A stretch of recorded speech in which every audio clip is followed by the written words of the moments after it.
Les rues de certaines communes de la ville d'Abidjan sont occupées par les eaux usées. Cette situation inconfortable est très souvent causée par les caniveaux remplis de déchets solides ou encore par le manque de fosses septiques dans les habitations. Alors que la fosse septique est utile, elle permet de recevoir les eaux usées issues des domiciles. Elle est donc indispensable dans le maintien sain du cadre de vie. Malheureusement, certains propriétaires de maisons négligent ces fosses. Ici, nous sommes à Yopougon-Ouassakara. Dans ce quartier, plus de 300 habitations qui ne possèdent pas de fosse septique se sont connectées à des regards de fortune, installés par un particulier. Ces regards sont connectés au canaux d'évacuation de la SODECI de manière frauduleuse. Cette installation précaire cède chaque 2 jours par le poids des eaux usées. Et c'est la catastrophe. Rencontrée, cette personne a refusé de répondre à nos préoccupations. Les populations riveraines se disent exposées à toutes sortes de maladies. Elle demande l'intervention de la mairie de Yopougon. L'eau de caca, ça coule à chaque moment. Moustique, même on ne peut pas dormir. Les regards sont gâtés et les enfants pataugent toujours dans ces eaux sales. Alors nous demandons à ce que le maire ou bien Mme Anouto vienne nous aider. Voici un autre constat. C'est à Koumassi, précisément au quartier Saint-François. Les populations se plaignent de cette situation qui les expose à toutes sortes de maladies. Les voisins se lèvent au milieu de la nuit, ils ouvrent les caniveaux et l'eau coule venir devant nos portes. Je fais diarrhée, mon ventre coule. J'ai fièvre tout fou. Grâce à la sensibilisation, des habitants du quartier Saint-François ont fait construire leurs fosses septiques. Elles n'ont plus d'eau usée devant leurs portes. Cependant, le quartier est toujours envahi d'eau sale. Chez nous ici, nous on a fait les plus perdus. Mais nous on constate l'eau de là-bas, l'arrière-quartier là, ça coule. Quand il pleut, l'eau de caca là, ça nous envahit toujours ici. La réalisation des fosses septiques dans ce quartier de Saint-François a contribué à changer l'environnement des riverains. Cet espace qui sert aujourd'hui de terrain de foot était impraticable et présentait un visage insoutenable il y a quelques mois. Le quartier était inondé d'eau usée. Ça ne pouvait pas nous donner l'occasion de pouvoir pratiquer notre sport favori qui est le football. Les responsables techniques de la mairie de Yopougon et de Koumassi ont des avis différents concernant l'absence des fosses septiques et les connexions anarchiques aux canaux d'évacuation de la SODECI. Nous sommes conscients de ce qu'il y a ces réseaux parallèles. Nous sommes en face aussi de d'autres personnes qui sont en danger. Lorsque vous fermez un tuyau, c'est quelqu'un qui doit aller aux toilettes immédiatement et qui se rend compte qu'à la limite, on vient de fermer un tuyau et que lui ne peut pas aller aux toilettes. Qu'est-ce que vous voulez qu'on fasse? Ces raccordements anarchiques, ces tuyaux parallèles qu'on installe sur le réseau, anormalement, on doit détruire ces tuyaux d'abord, les supprimer, arrêter leur débouchement et puis remonter à la cour en question, donner des mises en demeure pour que simplement une fosse septique soit faite. Il ne suffit pas d'avoir une fosse septique, mais il faut aussi faire sa vidange lorsque le volume de boue atteint 50% du total de la fosse.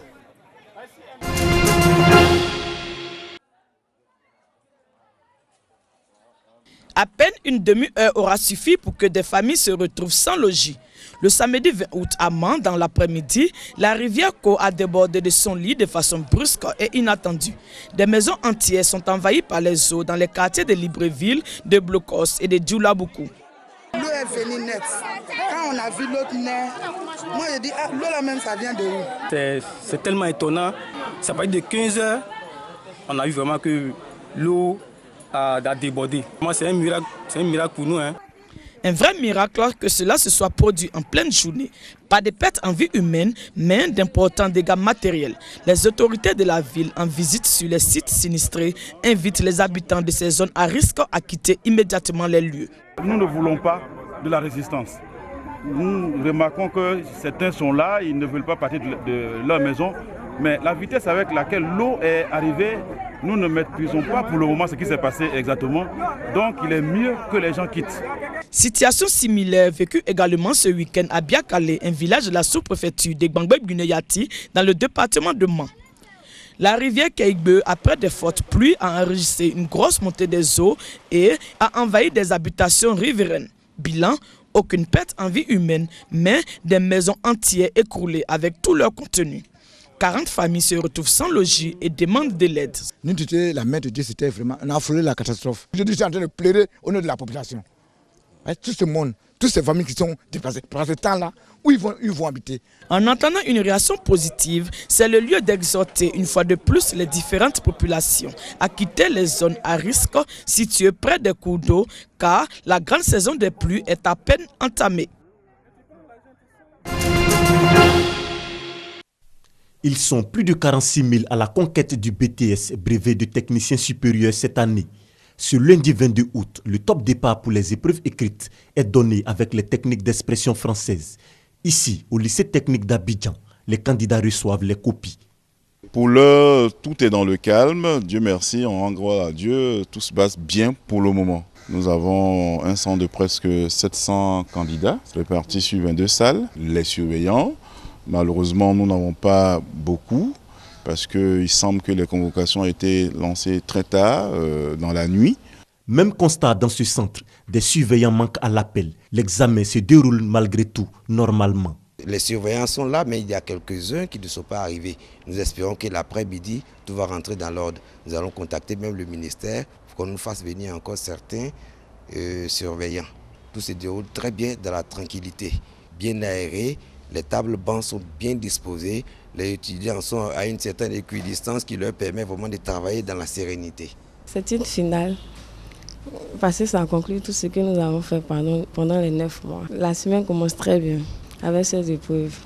J'espère que les autres seront abordables aussi. Dans ce centre, dans la commune de Yopougon, il est 10 heures. La cour de l'école est visiblement calme. Quelques difficultés pour le démarrage de l'épreuve. Nous sommes là depuis 6 heures. Les épreuves viennent à peine de commencer. Il est 10 heures. Le démarrage a été un peu difficile du fait donc de l'absence de quelques surveillants. Mais on a essayé de parer au maximum. Donc les choses ont bien commencé.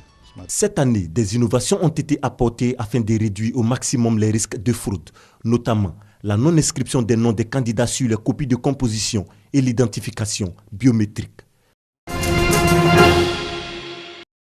C'est un procès historique qui s'est ouvert ce lundi à La Haye. Le djihadiste malien Ahmad Al-Faki Al-Mahdi, accusé d'avoir participé à la destruction des mausolées de Tombouctou, classé au patrimoine mondial de l'humanité, est jugé devant la Cour pénale internationale. Ce procès devant la CPI est le premier d'un djihadiste présumé, le premier en lien avec le conflit au Mali et le premier pour destruction du patrimoine culturel. L'accusé plaide coupable.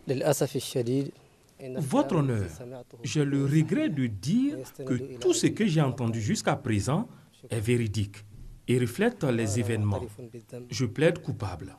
L'homme a également demandé pardon aux habitants de Tombouctou et à l'ensemble du peuple malien, accusé d'avoir dirigé intentionnellement des attaques contre 9 mausolées de Tombouctou et contre la porte de la mosquée Sidi Yahya entre le 30 juin et le 11 juillet 2012. Ahmad Al-Faki Al-Mahdi est un membre d'Ansardine, organisation liée au groupe djihadiste d'Al-Qaïda qui ont contrôlé le Nord Mali en 2012. Fervent religieux, prônant l'application de la charia, il était à la tête de la Hizba, la brigade islamique des mœurs. En plus de l'accusation portant sur la destruction des mausolées, Ahmad Al-Faki Al-Mahdi fait également l'objet d'une plainte pour crimes contre l'humanité, viol, torture et emprisonnement. Selon un membre du bureau du procureur, l'accusation va demander une peine comprise entre 9 et 11 ans de détention.